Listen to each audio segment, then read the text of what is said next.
Bonjour à tous, cette séquence vidéo sera dédiée au critère algébrique de Routh.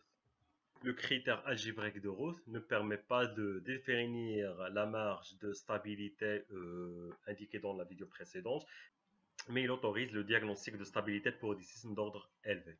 Donc, le critère de Roth ne permet pas de déterminer la marge de stabilité de système étudié, mais est très pratique pour les systèmes d'ordre élevé. Donc, on considère la fonction de transfert h de p, dont le dénominateur dp s'écrit sous la forme an p à la puissance n plus an-1 p n-1, donc jusqu'à a1p plus a0. Donc, le degré du dénominateur, c'est n.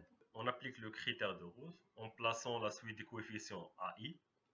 Donc vous avez dp, c'est an pn plus an-1 pn-1 plus an-2 pn-2, donc jusqu'à a1p plus a0. On place les coefficients AI, donc an-1, an-2, a1 et a0.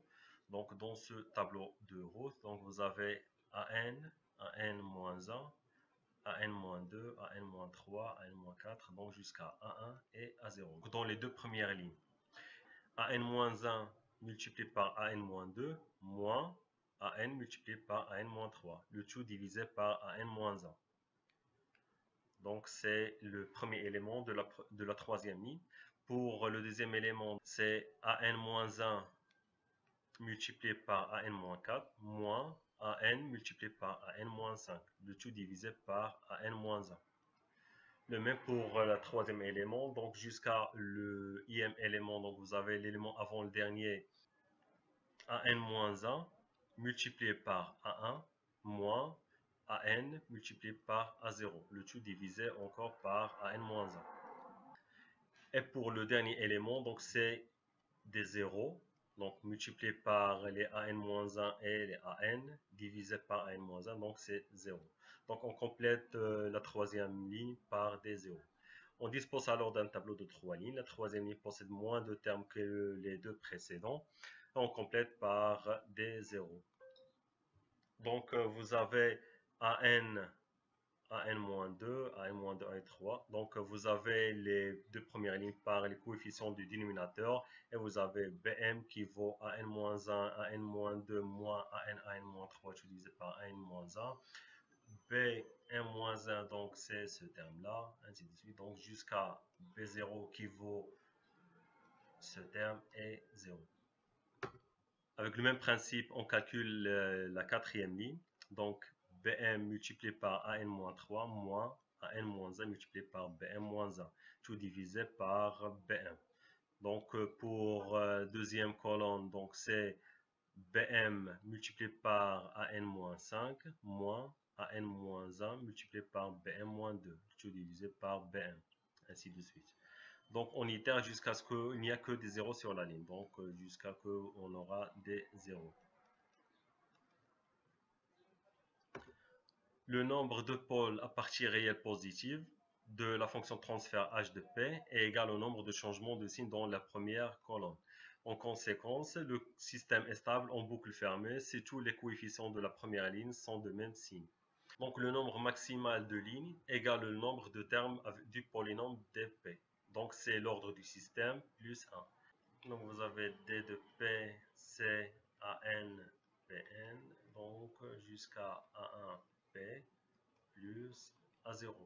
Donc le nombre d'éléments de dp c'est n plus 1. Donc ici vous avez p à la puissance 0. Donc le nombre d'éléments de dp c'est le nombre de lignes de tableau de Routh. Donc le nombre de pôles à partie réelle positive c'est le nombre de changements de signe de la première colonne.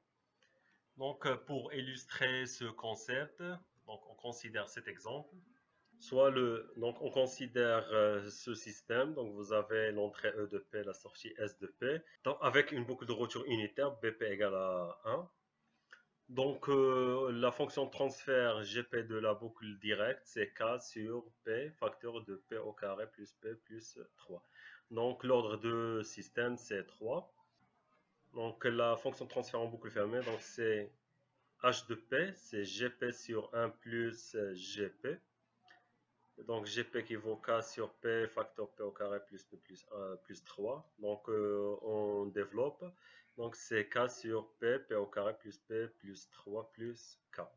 Donc le dénominateur de la fonction de transfert, donc c'est ce terme qui vaut P à la puissance 3 plus P au carré plus 3P plus K.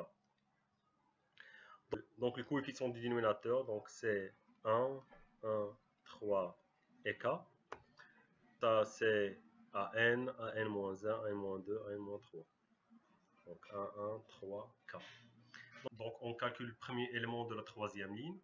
Donc c'est 1 fois 3 moins 1 fois K, tout divisé par 1. Donc c'est 3 moins K. Pour cet élément, donc ici vous avez des zéros.